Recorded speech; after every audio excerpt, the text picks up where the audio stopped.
the green color of misfortune. Why was it considered a symbol of death in medieval England? And why were green humanoids depicted in ancient churches?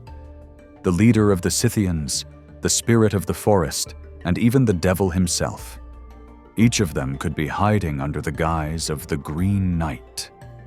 Researchers have been struggling to unravel the image of this hero for several centuries, and still cannot come to a single conclusion. The controversial character of Arthurian legend gained wide fame thanks to the 14th century poem Sir Gawain and the Green Knight. The mysterious hero speaks an incomprehensible dialect. His appearance is alien to British tradition, and his manners are almost pagan. The conclusion is self-evident. The Green Knight is a foreigner, especially since, according to one version, the poem's events unfold during the Great Migration of Peoples in the early Middle Ages.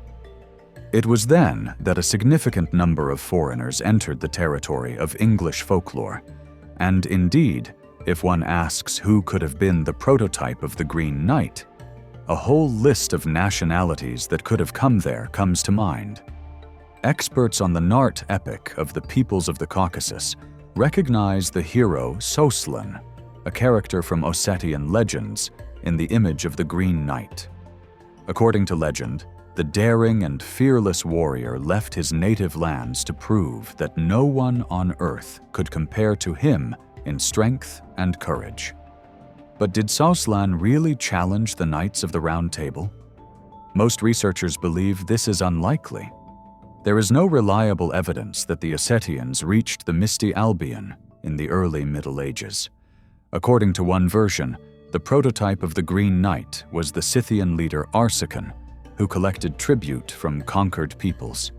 Just like him, the Green Knight invades the feast, challenges everyone, and demands a return blow exactly 1 year later. Why exactly 1 year later? There is a theory that this is simply financial reporting. Accordingly, tribute had to be paid every year. In this regard, the Green Knight appears not as a mythical figure at all, but rather as an alien invader who is a representative of some non-British peoples, invades and demands tribute. Perhaps he is a Scythian, perhaps he is some kind of Varangian, perhaps he is a Turk. Some researchers believe that the Green Knight is connected with Islamic tales that came to Europe during the Crusades. He greatly resembles Khidr. This hero of Muslim mythology, according to legend, drank the water of life, which made him green. If the character of Arthurian legend tests the noble knights of Camelot, then Khidr tests the strength of the faith of Islamic prophets. Also, the story of the Green Knight echoes the Turkic legend of the forest spirit Arthuri. If the Green Knight's skin is the color of young foliage, then Arthuri, accordingly, has a beard of grass, and he is also completely enveloped in a certain natural mystery, a natural essence. Interestingly, both Arthuri and the Green Knight somehow interact with people, but not to challenge them for some benefits, but to test them, to test their courage, bravery, human and moral qualities. According to legend, not only the skin, but also the clothes of the mysterious knight were green. It is obvious that this is a certain symbol, and judging by the traditions of that time, it meant nothing good. After all, in medieval England, the color green was associated with misfortune, and the color green in particular, for example, among the Celts, and the legends of the Round Table closely relate to them, meant the color of death, problems, bad luck, because it was believed that it could attract the Saida, the wild elves, who would come, steal children, cause some destruction, and so on. And now we associate nature with something, well, something undeniably good in our society. But back then it was more like some kind of circle of savagery around civilization. Something unknown, something that bothered at night, something that could enter your house, break, steal, eat.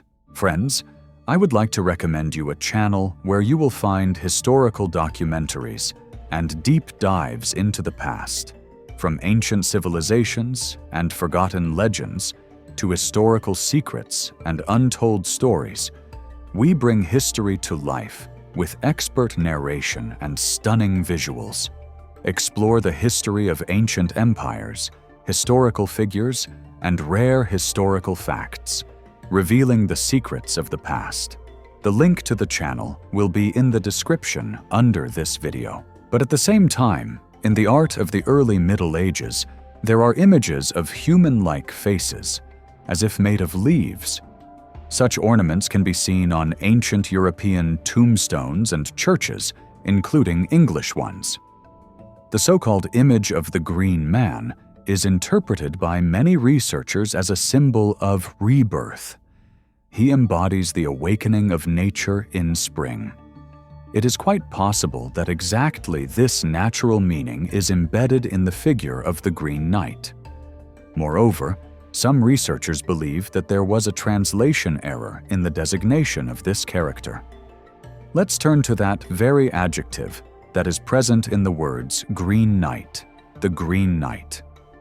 In Old English, green accordingly meant not just green as a color, but also a symbol of nature, chaos, naturalness, in something even disorder, vital natural forces and energy.